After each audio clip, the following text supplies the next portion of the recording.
Okay, let's unpack this. We are diving headfirst into what might be the single largest tectonic shift in the modern history of Hollywood. It really is. I mean, if this goes through, it will redefine not just what streaming dominance. It changes everything. It fundamentally changes how and why stories get told for, the next decade at least? Oh, easily. It's a moment that feels almost unbelievable, and the sheer complexity of it all, it really demands a deep dive. Right. We're looking at this blockbuster acquisition story. Netflix winning the bid for Warner Bros., Discovery's studio, and streaming assets. And it involves staggering amounts of debt, antitrust nightmares, and the fate of some of the most culturally essential IP on the entire planet. So the mission today is to cut through all that noise. We've pulled apart the financial reports, the legal filings, the industry commentary. To really synthesize what's going on? Exactly. To figure out what Netflix is actually buying, why WBD is selling at this price, and crucially, what the immediate consumer reaction tells us about the future of, creative choice. If this thing is finalized, Netflix gets the undeniable keys to the No question. We're talking about an $82 billion saga. That involves Harry Potter, the entire DC universe. All the big ones. All of them. By the end of this conversation, you'll have a clear understanding of the risks, the rewards, and why you, the consumer, are already part of a massive legal battle over this. So let's jump straight into the numbers. Because they are. They're truly staggering. They really are. The story really begins not with some friendly offer, but with a very calculated effort by Warner Bros. Discovery to shed its liabilities. Right. The sources make it clear they were actively shopping these assets around. They opened an auction for what everyone considered the cream of the crop, right? Yeah. Their studio and streaming production capabilities. And this was a strategic move driven by pure necessity. WBD has been struggling under this just enormous weight of debt. A lot of it from the merger that created them in the first place. Exact. And they realized that to fix their balance, specifically that crippling debt, they had to divest their most valuable but also most expensive parts. The content creation engine itself. That's it. So in the initial phase of this auction, our sources say it was focused on the established media players. Comcast was definitely sniffing around. Kicking the tires. Yeah, seeing if it could consolidate its own portfolio.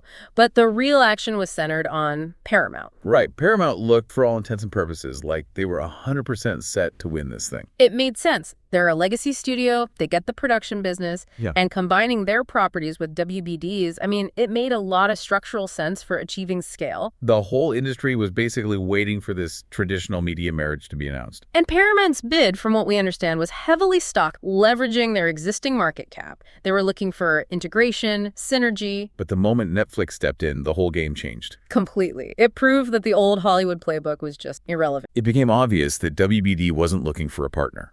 No, they were looking for a clean, immediate financial exit. And Netflix, with its ability to generate massive amounts of capital and its, frankly, desperate need for quality content. They offered exactly that. Yeah. Netflix made a move that just blindsided everyone. It was a massive, largely cash-based, stock-backed offer that made it financially impossible for anyone else to even compete. And we have to drill down into the specifics here because the total price gets reported in two different ways, and you really need to understand both numbers. Okay, so let's parse the two figures. The total equity amount of the offer, that's the cash, and the value of Netflix stock offered to WBD shareholders was $72 billion. $72 billion. That is the head. And that's already one of the largest media acquisitions in history. It puts it in the realm of these truly transformative corporate moves. But as the sources all emphasize, that's not the true cost. It's not the real bid. The real bid amount, the true economic cost and commitment made by Netflix was $82 billion.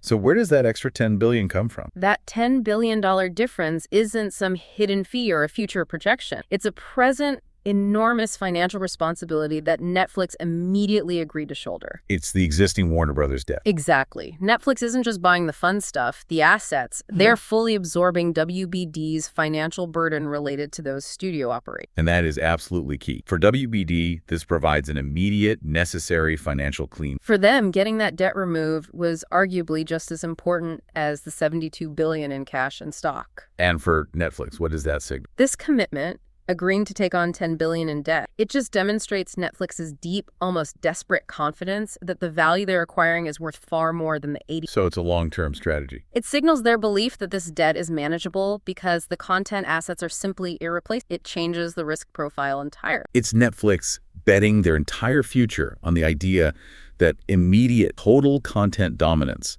outweighs any short-term financial pain. So what exactly justifies that gargantuan $82 billion price tag? It's the IP. It's not the studios, not the facilities ultimately. It is the definitive list of iconic franchise, the proven cultural touchstones that drive subscriptions, global box office, and, perpetual merchandise. This is a content haul that guarantees relevance to the next 3 generations. Yeah. So let's get specific. What does Netflix actually get access? Okay, the list begins with the iconic blockbuster franchise. 2 properties that alone represent multi-billion-dollar ecosystems.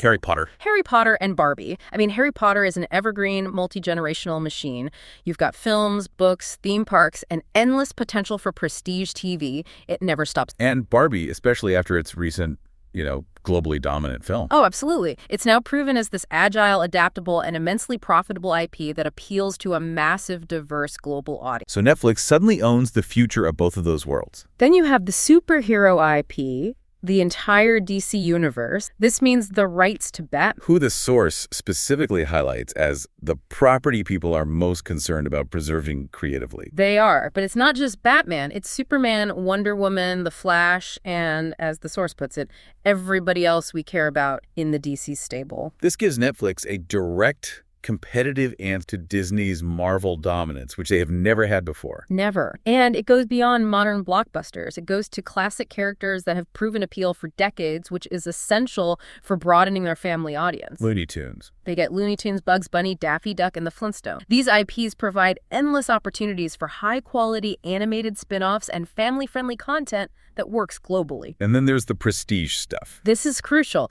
They acquire the rights to the prestige television that fundamentally defined the modern golden age of TV. We're talking about the vast archive that was hosted under the HBO umbrella. So the deep library that once held classics like Game of Thrones and The Sopranos. Those specific rights, which are currently under the HBO Max WBD streaming side, would transfer over. This is a massive qualitative injection into Netflix's library. It instantly solves years of content. And what's fascinating here, and you touched on this, is the surgical focus of the deal. The sources make it clear this is only for the studio and streaming side. That content engine. Yeah. They're leaving the traditional cable assets completely out of the transaction. Precisely.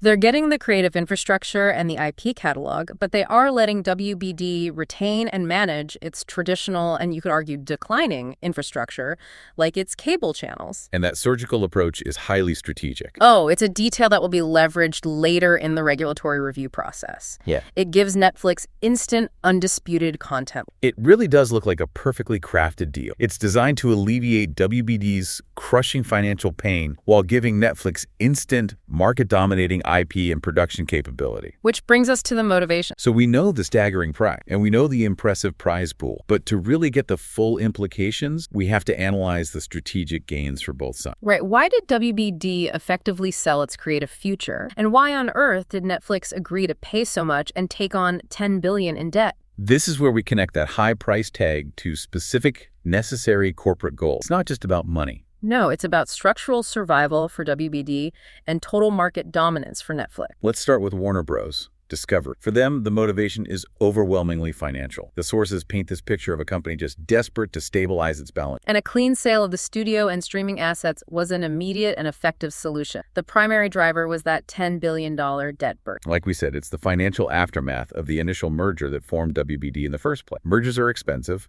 and servicing that debt in this volatile streaming market. It proved to be unsustainable. So relieving the company of that $10 billion is an immediate financial coup. It allows WBD to redirect capital away from debt service and into more focused operations. They're essentially sacrificing the high-growth, high-risk part of their business for immediate, powerful financial stability. And once that studio and streaming burden is gone, WBD can execute a dramatic. The sale allows them to focus intensely on their remaining assets, specifically their cable assets. But isn't cable a rapidly declining revenue stream across the board? It feels like WBD is retaining a massive liability while selling off the only part of their business, streaming, that had any significant future growth potential. That's the critical question, and it's a calculated risk. While cable is declining, it still generates reliable, if shrinking, revenue without the astronomical ongoing content costs of running a major studio and Netflix. So they're choosing stability. They're choosing stability and predictability over the endless cash burn required. They're choosing to exit the most expensive arms race in entertainment. An exit strategy from the financial volatility of peak Hollywood, paid for by the very rival they were trying to beat. Exactly. Now for Netflix. From the outside, paying $82 billion and taking on $10 billion in debt. It sounds almost reckless. But the corporate calculus here is absolutely focused on securing future unchallenged dominance. And solving a critical internal weakness. I mean, they gain instant, undeniable strategic advantages that would have taken them decades to achieve organically. First and foremost, access to a major content library, an immediate, massive library booth. This acquisition instantly makes their back catalog untouchable. And that includes the perpetual rights to those iconic franchises, instant IP dominance, no more expensive licensing deals down the road. When you look at the price tag over the long term, it might actually represent a massive cost saving compared to what they would have spent licensing this stuff over the next 50 years. It very well could. They also acquire increased production capacity. They get the physical studios, the established systems, the thousands of skilled staff of a major Hollywood player. They instantly level up their ability to execute large-scale, high-quality production, which significantly expands their global reach. Warner Brothers is a universally recognized brand. Merging that legacy with Netflix's existing distribution network in over 190 countries. It creates an unparalleled global media machine. But the most telling motivation, and the one that connects directly to the consumer backlash we're about to discuss, is the opportunity to boost content variety. Which is a known acute weakness for Netflix. That's right. The critique is blunt. The sources observe that Netflix makes, quote, garbage or homogenous content on an almost daily. Meaning their original material often shares a similar visual style or pacing or narrative structure that's driven by their internal output. So they are paying $82 billion to inject established, proven quality, deep archives, and the distinct creative voice of companies like HBO. And it's an instant fix for reputation. It's the ultimate move toward vertical integration. They're not just buying a rival. No, they're purchasing the complete content supply chain, from the writer's room to your screen. This level of control gives them unprecedented power over costs, schedules, and critically creative decisions. So it's a merger of necessary strengths. Netflix gets the proven quality, the prestige, the IP. And WBD gets the financial lifeline. Together, they hope to create an unstoppable, fully integrated content behemoth. But this is where the deal transcends the boardroom and becomes a public interest issue. It hasn't even cleared regulatory hurdles, yet the opposition is already fierce, and it's coming directly from the audience. The reaction was swift, immediate, and structurally very serious. The potential negative consequences for viewers, for creators, and for the whole industry, they're massive. Within days of the deal being announced, a consumer class lawsuit was launched. Which is incredibly significant. It wasn't a corporate rival like Disney or Apple taking action. It was ordinary consumers organizing. And that says a lot about the perceived danger here. The core claim of that lawsuit is entirely focused on antitrust law. They argue that this merger threatens to reduce competition so dramatically in the streaming and video-on-demand market that it effectively forms a monopoly. Or at least an oligopoly so dominant it stifles any healthy market force. The legal theory is that the deal immediately eliminates two of Netflix's major competitors in one stream: HBO Max, Prestige Content Engine, and the general Warner Bros. Discovery streaming assets. So the argument is that this concentration of IP gives the new merged entity way too much power over pricing and creative control. In the legal framework, it raises a fundamental question about whether you, the consumer, have reasonable alternatives. If Netflix controls all the most valuable content, Harry Potter, Batman, Game of Thrones, where do you go if you dislike the price or the creative direction? So let's translate that into practical terms for the list. What does this mean for the person on their couch deciding whether to cut their subscription next? The sources highlight two major risks: price inflation and First, price. When competition is severely reduced, the merged company gains what economists call price inelasticity. Meaning they know you'll be forced to pay higher subscription costs because they own the rights to everything. And there are no other options for accessing that core cultural IP. In a world where Netflix owns both Stranger Things and Batman, they have immense leverage. You can't just substitute Batman with something else if you're invested in that. It creates a short-term trade-off that is highly deceptive. Very. In the short term, the audience gets the perceived convenience of having way more content under one roof. No need to open 3 different apps for your prestige, drama, superheroes, and family animation. That immediate ease of use is attractive. Of course. But the sources warn that this convenience is drastically offset by the long-term structural downside. This concentration of power leads inevitably to less innovation, slower innovation, and drastically reduced content variety. Why would they need to take risks? Exactly. If the biggest company has limited competition, there is zero market pressure to evolve content formats or experiment with niche genres or greenlight difficult, challenging projects. The risk is that the default becomes the safest, most algorithmic content. Because the audience has nowhere else to go for their blockbuster. The market stagnates when one player controls the whole supply chain. And this brings us to the content homogenization. This is the existential fear for creators and for viewers who cherish distinct storytelling voice. It's the fear that the Netflix style, that high-volume, often algorithmically optimized approach, will dilute and damage the unique IPs of WBD. Especially the prestige content from HBO. The source material is very specific about this threat. It points out that Netflix's internal processes often result in content that sounds pretty homogeneous. Right.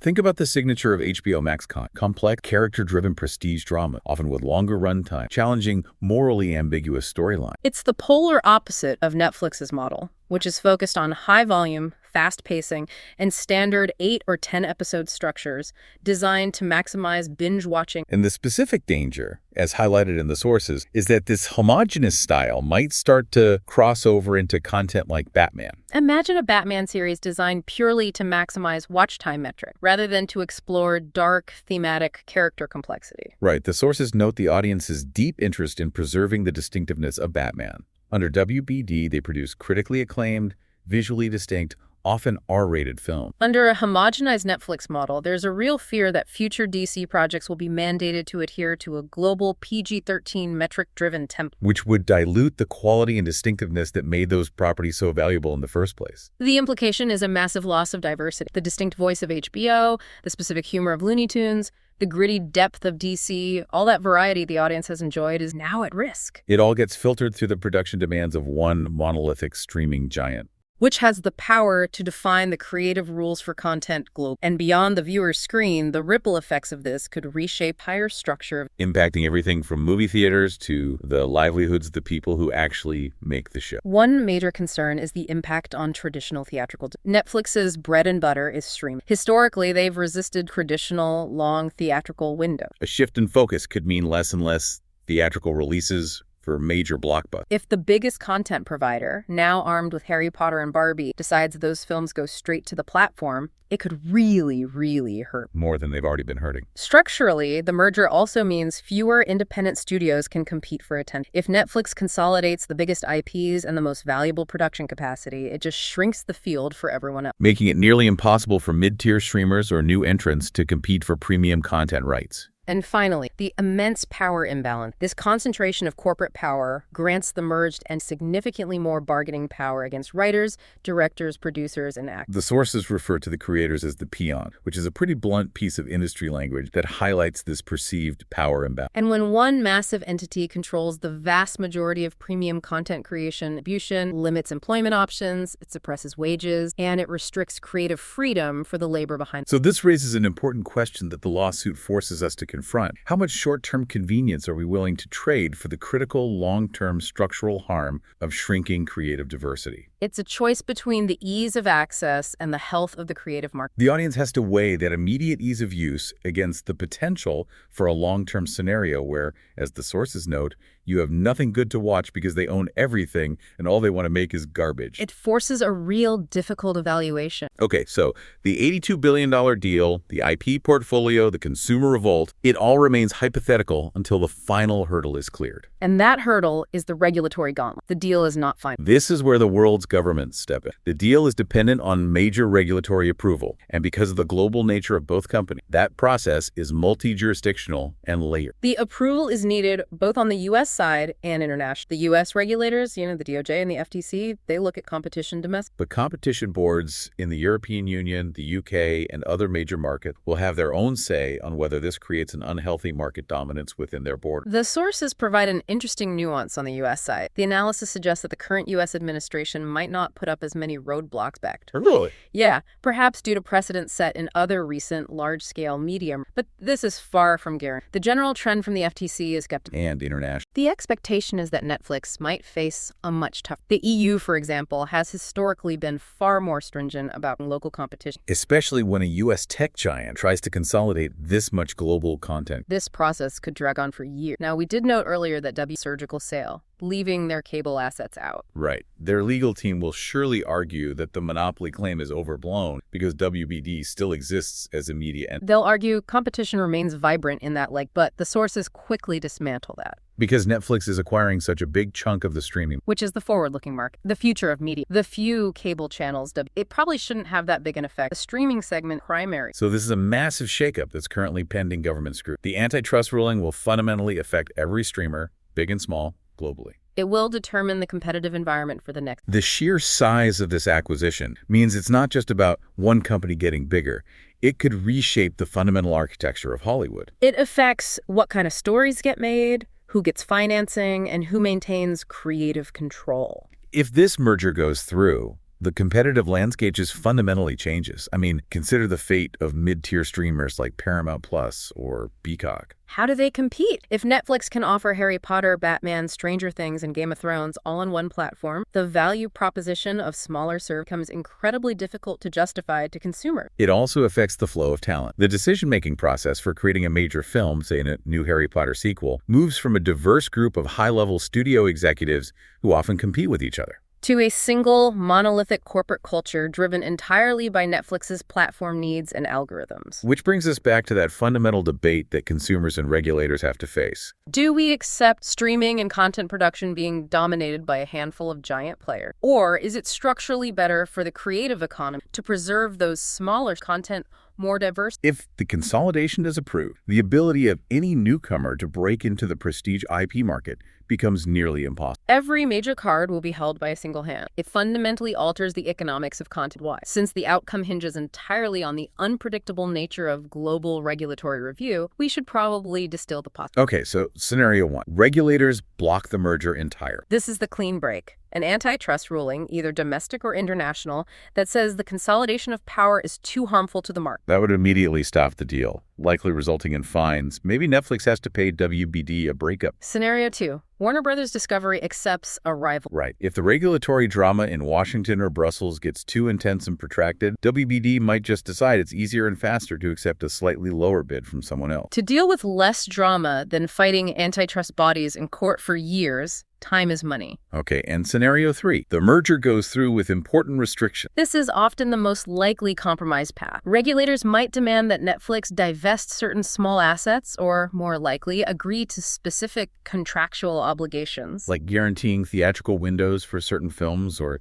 licensing out some legacy content to third parties for a set time. You, the listener, need to follow these antitrust rulings closely because the specific restrictions, if scenario 3 plays out, will dictate the viewing landscape for the next decade. It really highlights the political reality of the entertainment business. Even with $82 billion on the table, the final word belongs not to the CEO, but to the regulators tasked with ensuring a fair market. So what does this all mean? We've covered the staggering $82 billion stake, the irreplaceable cultural value of the IP portfolio, from DC's Batman to the entire Harry Potter universe. We've analyzed the intense financial necessity for WBD and the strategic play for total dominance by Netflix. And we've detailed the immediate consumer class lawsuit driven by this pervasive fear of content homogenization, where every prestige drama starts sounding exactly the same. This is the classic trade-off, distilled into its starkest form: short-term convenience versus long-term innovation risk. That immediate pleasure of having all your favorite blockbusters under one roof clashes directly with the long-term danger of giving one single entity with one corporate culture